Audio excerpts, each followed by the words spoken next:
बात कलकत्ता हाईकोर्ट के उस फैसले की जिस पर देश में सियासत का दौर शुरू हो चुका है। दरअसल कोलकाता हाईकोर्ट ने साल 2010 के बाद जारी किए गए ओबीसी प्रमाण पत्रों को रद्द कर दिया है। जैसे ही ये फैसला आया, राजनेताओं के बयानों के बाढ़ भी आ गए। ममता दीदी तो कह रही हैं कि वे हाईकोर्ट के फैसले को नहीं मानेंगी। वहीं बीजेपी का कहना है कि जल्द से जल्द हाईकोर्ट के फैसले को लागू किया जाएगा।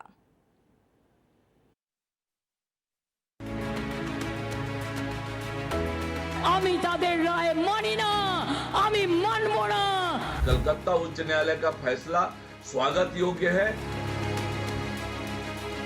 कोर्ट ने 2010 के बाद से जारी सारे ओबीसी सर्टिफिकेट कैंसिल कर दिया है। कलकत्ता हाईकोर्ट ने बंगाल में ममता सरकार को बड़ा झटका दिया और साल 2010 के बाद जारी किए गए ओबीसी प्रमाण पत्रों को रद्द कर दिया। अब राज्य में 1993 के आधार पर नई ओबीसी सूची बनाई जाएगी। इस फैसले से बंगाल में मुस्लिमों के करीब 5 लाख ओबीसी सर्टिफिकेट रद्द हो जाएंगे। इसी बात को लेकर राज्य में नए सिरे से सियासत गर्मा चुकी है। सीएम ममता बनर्जी बगावत पर उतर आई हैं और अदालत के फैसले को मानने से इनकार कर दिया है। এইটাই আজকে কোর্টকে দিয়ে করিয়েছে। কোর্টের সবাই খারাপ নয়, আমি কোর্টকে সম্মান করি, কিন্তু যে ব্যক্তি এই রায় দিয়েছে যে ওবিসি রিজার্ভেশন থেকে মুসলিমদের বাদ দিতে হবে, আমি তাদের রায় মানি না, আমি মানব না। ওবিসি রিজার্ভেশন চলবে, এর জন্য উচ্চতর কোর্টে যেতে হলে যাব। सीएम ममता ने आरक्षण रोके जाने के आरोप भी बीजेपी पर मढ़ दिए। उन्होंने कहा कि बीजेपी केंद्रीय एजेंसियों का इस्तेमाल कर ओबीसी आरक्षण को रोकने की साजिश रच रही है। ममता बनर्जी का आरोप है कि संदेश खाली में अपनी साजिश में विफल हो जाने के बाद अब बीजेपी नई साजिश रच रही है। इस बीच प्रधानमंत्री से लेकर केंद्रीय मंत्री तक ममता सरकार पर हमलावर हो गए हैं। कोर्ट ने 2010 के बाद से जारी सारे ओबीसी सर्टिफिकेट कैंसिल कर दिया है। क्यों? ये इसलिए किया गया क्योंकि पश्चिम बंगाल की सरकार ने मुसलमानों का वोट बैंक के लिए अनाप शनाप मुसलमानों को ओबीसी बनाने के सर्टिफिकेट दे दिए। शिक्षा, सेवा, हेल्थ, वाटर सप्लाई, न जाने कितने सेवा के प्रोजेक्ट्स के साथ जुड़े हैं। इन संस्थाओं के रेपुटेशन को हर्ट करने का ममता जी सिर्फ चुनाव जीतने के लिए प्रयास कर रही है।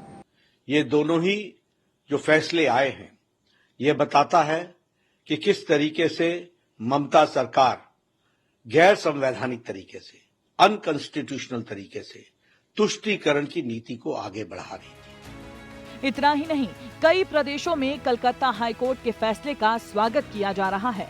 वहीं ममता बनर्जी के इस तरह हाईकोर्ट के फैसले को न मानने पर विरोध भी किया जा रहा है। ये कांग्रेस की सरकार थी जिसने अलीगढ़ मुस्लिम यूनिवर्सिटी और जामिया मिलिया इस्लामिया जैसे शिक्षण संस्थानों में भी ओबीसी, दलित और आदिवासियों के आरक्षण को खत्म करने का पाप किया है। कलकत्ता उच्च न्यायालय का फैसला स्वागत योग्य है। ये कांग्रेस पार्टी और विपक्षी दल के गाल पर करारा तमाचा है। कलकत्ता हाईकोर्ट का वह निर्णय विशुद्ध रूप से पश्चिम बंगाल के ओबीसी समाज के साथ न केवल न्याय है, बल्कि ओबीसी वर्ग के अधिकारों के संरक्षण का एक बहुत बड़ा विश्वास भी है। अब आप ये भी जान लीजिए कि आखिर कलकत्ता हाईकोर्ट का फैसला कहता क्या है। दरअसल ममता सरकार ने साल 2012 में एक कानून लागू किया था, जिसके तहत ओबीसी वर्ग के लिए सरकारी नौकरियों में आरक्षण का प्रावधान था। कोर्ट ने साल 2012 के उस कानून के एक प्रावधान को रद्द कर दिया है। इनमें कई जातियां और अन्य पिछड़ा वर्ग शामिल था। हालांकि कोर्ट ने ये साफ कहा है कि इस सूची के आधार पर जिन लोगों को नौकरी मिली है, उनके ऊपर इसका असर नहीं होगा। मतलब साफ है, उनकी नौकरी बरकरार रहेगी। अब ओबीसी आरक्षण की नई लिस्ट 1993 अधिनियम के तहत तैयार होगी। ऐसा माना जा रहा है कि अदालत के फैसले का असर करीब 5 लाख लोगों पर पड़ेगा। लिहाजा इस फैसले का असर ममता सरकार के वोट बैंक पर भी देखने को मिल सकता है, क्योंकि सरकार के वादे के मुताबिक जिन लोगों को आरक्षण का फायदा मिल रहा था वो अब नहीं मिलेगा। तो इन समुदायों की ममता सरकार से नाराजगी तो तय मानी जा रही है। ऐसे में अब ममता सरकार के पास दो विकल्प बचते हैं। पहला, हाईकोर्ट में इस फैसले के खिलाफ रिव्यू पिटीशन दाखिल करना या फिर इस फैसले को सुप्रीम कोर्ट में चुनौती देना। ब्यूरो रिपोर्ट, विस्तार न्यूज।